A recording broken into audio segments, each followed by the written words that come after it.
All right, strap yourselves in. We're going deep into the dark heart of the 41st millennium today. Sounds ominous. I like it. Oh, it gets pretty grim.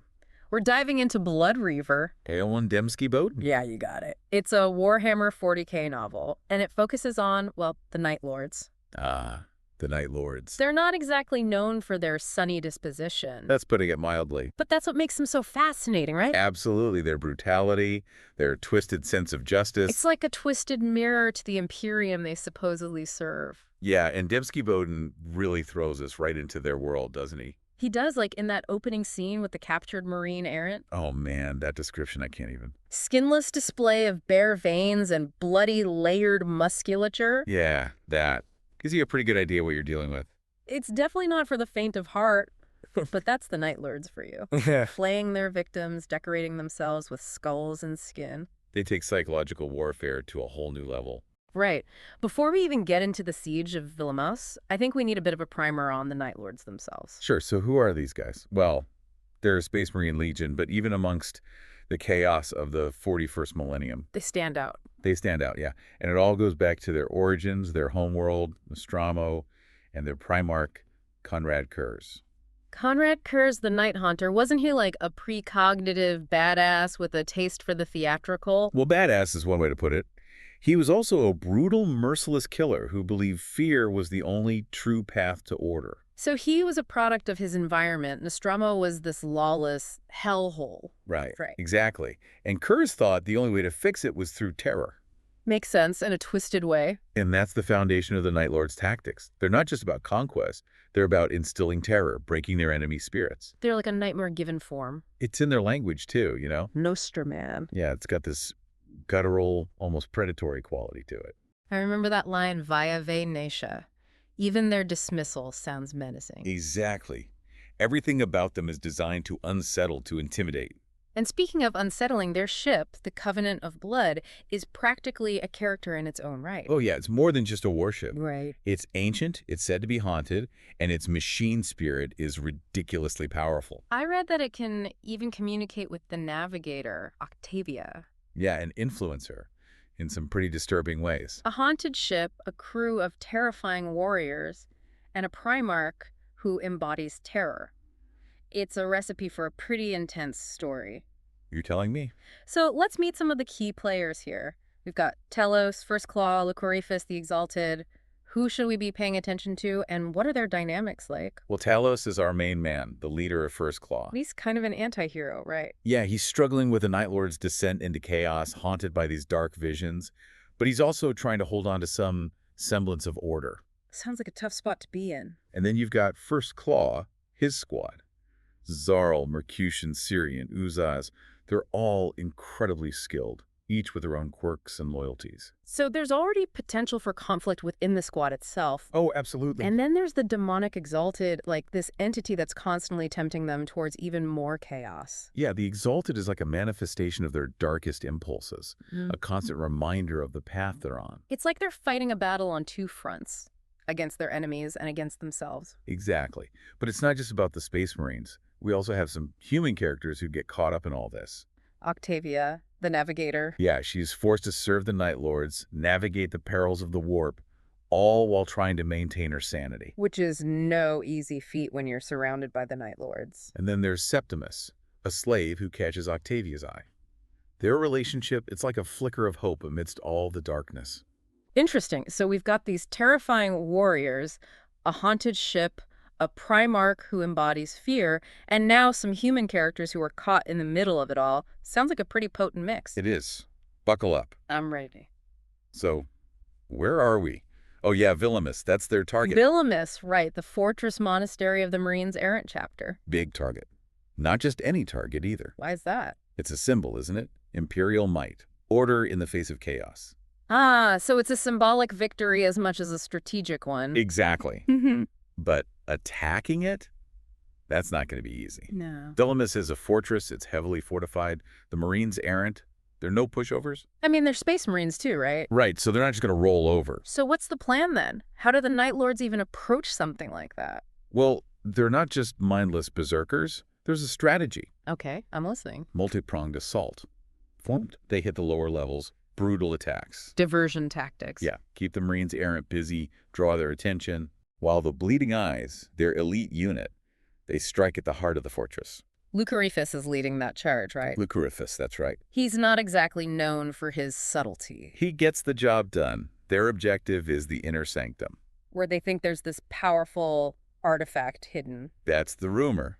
So you've got the distraction, the targeted strike, but there's more. More? What else is there? The Night Lords, they're masters of psychological warfare. They use terror as a weapon. Right, the flaying, the skull. It's all part of it. They want to break the enemy before the fighting even starts. It's like they're saying, we're not just going to beat you, we're going to make you regret ever crossing us. Yeah, something like that. But it's not just the Night Lords in this attack. We've got the Red Corsairs too, right? The Red Corsairs, led by Huron Blackheart. Now that's a name to conjure with. Huron Blackheart, he's not exactly a team player, is he? Let's just say he's got his own agenda. And the Night Lords are okay with that. It's an alliance of convenience. They both want Vilamus, but for their own reasons. So we've got this uneasy alliance, a target of immense strategic and symbolic value, and a plan that hinges on both tactical brilliance and sheer terror. What's it actually like on the ground? Paint me a picture. Oh, it's brutal. It's chaos. Drop pods slamming into the fortress walls. Okay, I'm picturing it. Night Lords pouring out, bolters blazing, chainswords screaming. This is where their gene-forged enhancements really come into play, right? Oh, yeah. They're superhuman, fast, strong, resilient. Utterly ruthless. They're fighting alongside demons, too. Demons? Wait, I thought Talos was wary of chaos. He is, but sometimes you gotta fight fire with fire. So they've made a deal with the devil, so to speak. And they've got this demonic entity, Vandred, lending them power. And what about the Marines Errant? How are they holding up against all this? They're putting up a fight. Disciplined, tenacious, it's what you'd expect from the Emperor's finest. But are they a match for the Night Lords and their demonic allies? It's a tough fight. And the Night Lords, they have that psychological edge. The terror tactics, they wear the enemy down. Right. It's not just about physical strength. It's about breaking their will. And that's where the betrayals start to come in. Ah, the betrayals. We knew those were coming. It's in their blood, you know. The Night Lords, they're always looking for an angle. Even within their own ranks. Especially within their own ranks. What, like even First Claw, Talos' own squad? Trust is a fragile thing among the Night Lords. Any particular betrayals that stand out? Well, there's Reuven, the sorcerer. What happened to him? He got captured by the Red Corsairs. Oh, no. Tortured. Broken. So he betrayed the Night Lords? In a way, yeah. He gave up information. Makes you wonder, who can you really trust in this galaxy? And then there's Varial. Varial, the Corsair apothecary. He owes Talos a debt. And that debt leads him to make a choice. A choice that involves betrayal. He betrays Huron Blackheart. Sabotages his flagship, the Venomous Birthright. Whoa, hold on. He sabotages Huron Blackheart's flagship. Creates chaos, confusion, allows the Night Lords to seize control. They steal Huron Blackheart's ship. They do. Rename it the Echo of Damnation. Talk about a power move. It's a declaration of independence. They're not anyone's pawns anymore. But what drives Talos to do this? To make such a drastic move? His visions. He sees it as their only path to survival. He's putting a lot of faith in those visions. He believes they're showing him the way. And what about the Echo of Damnation? What condition is it in? Battered. Needs repairs. They can't stay in Imperial space. So where do they go? The Maelstrom. A maelstrom. But that's a warp rift. It's dangerous, unpredictable. An understatement if I ever heard one. But it offers them protection. A place to hide from Huron Blackheart's wrath. And what about Octavia? She's the one who has to navigate them through that chaos. She's terrified. Never sailed into a warp rift before. Can you blame her? But there's another wrinkle. The Covenant of Blood, its machine spirit. What about it? It's almost eager to go to the Maelstrom. Like it remembers being there. A ship that wants to go to a chaotic dimension, that's unsettling. It adds another layer of complexity to Octavia's job. She's not just navigating a ship, she's dealing with a powerful entity. Right, and let's not forget, she's pregnant with Septimus's child. That's a whole other can of worms. How will the Night Lords react to that? A human child on their stolen ship. It's a volatile situation. And we're just getting started. The Maelstrom, not exactly a relaxing vacation spot. Oh, it's anything but. Imagine a chaotic sea of raw psychic energy.